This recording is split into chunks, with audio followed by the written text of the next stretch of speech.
Dari Bengkel Nurani saya menyapa Anda sekalian. Semoga Anda sehat dan oke selalu. Dalam pertemuan kita kali ini, saya mengajak Anda sekalian untuk merenungkan dua tata rasa dalam diri kita manusia. Kedua tata rasa itu adalah tata rasa bajik dan tata rasa diabolik.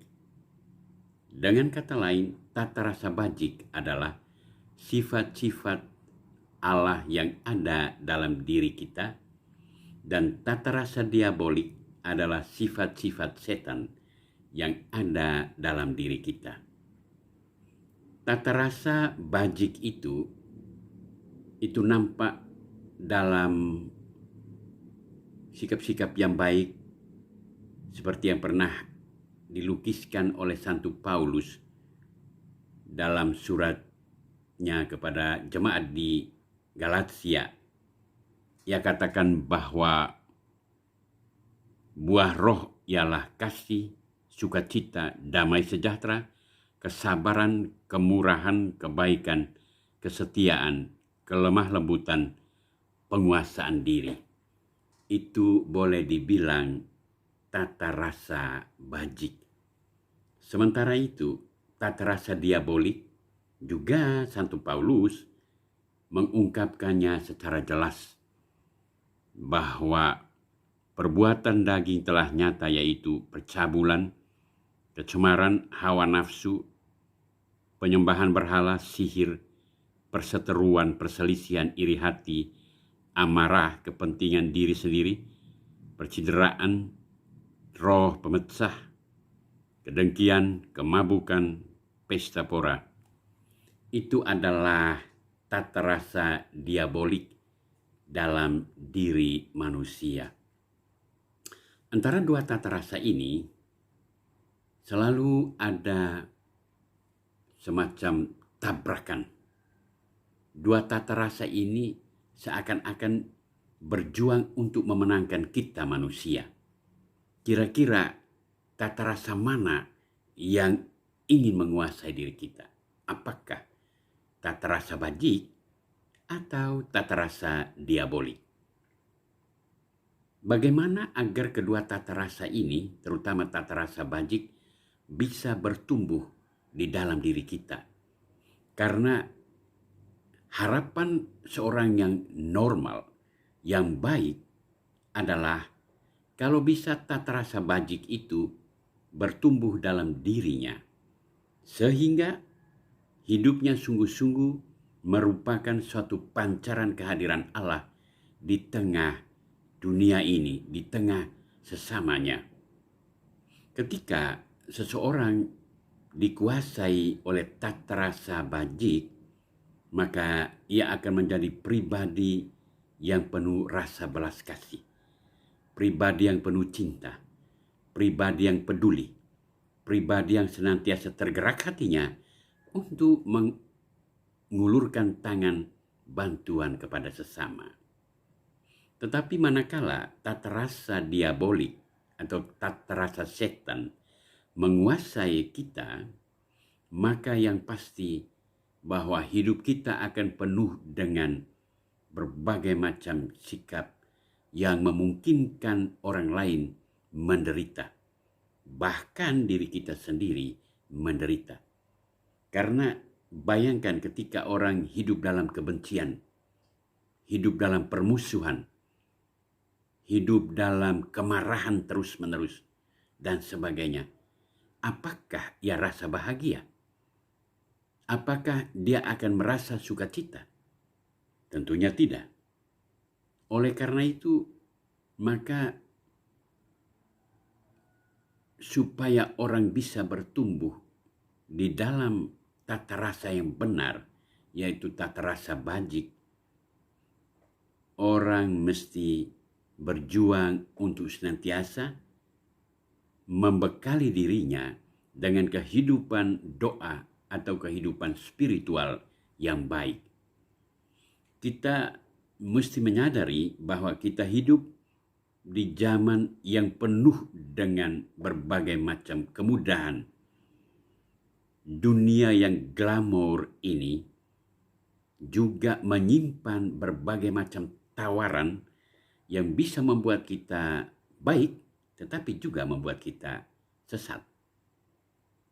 Tanpa suatu dasar spiritual, dasar doa yang baik, kita akan sulit membedakan mana yang baik, mana yang tidak baik, mana yang pantas, mana yang tidak pantas.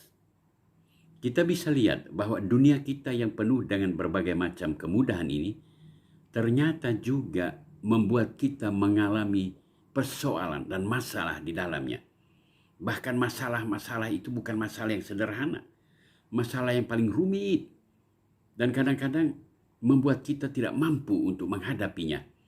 Karena itu bisa lihat bahwa dewasa ini banyak orang mudah membunuh diri, mudah melarikan diri di dalam pilihan-pilihan hidup yang menyesatkan, narkoba, dan jalan-jalan pilihan lain yang menyebabkan dirinya semakin susah atau menderita. Nah, ini disebabkan karena tata rasa diabolik begitu kuat di dalam diri, sebab dasar rohani, dasar spiritual tidak kuat. Tetapi manakala tata rasa diabolik bertumbuh dalam diri kita, maka tentunya kita sungguh sadar bahwa itu kita lakukan berdasarkan kesetiaan kita untuk meletakkan dasar rohani, dasar spiritual, dasar doa yang baik, sehingga kita memiliki kemampuan untuk membedakan, oh ini yang baik, oh ini yang tidak baik, oh ini yang memungkinkan saya berkembang baik, oh ini yang memungkinkan saya akan terganjal. Maka untuk bertumbuh dalam tata rasa bajik ini, orang juga perlu memiliki kerendahan hati agar belajar dari orang lain, agar bersedia menerima nasihat, bahkan kritikan dari orang lain. Hanya dengan itu, kita akan dapat bertumbuh secara baik. Karena selain tata rasa bajik itu, tetapi salah satu sikap yang membuat tata rasa bajik itu tetap kokoh kuat di dalam diri kita juga adalah kerendahan hati. Kesombongan bukanlah cara yang paling tepat untuk membuat tata rasa bajik itu kokoh di dalam diri kita. Kesombongan itu adalah daya yang senantiasa membuat ketangguhan diri kita, ketangguhan hidup kita perlahan runtuh. Karena orang sombong adalah orang yang tentunya tidak menghargai bahwa Tuhan bekerja melalui alam dan melalui sesama.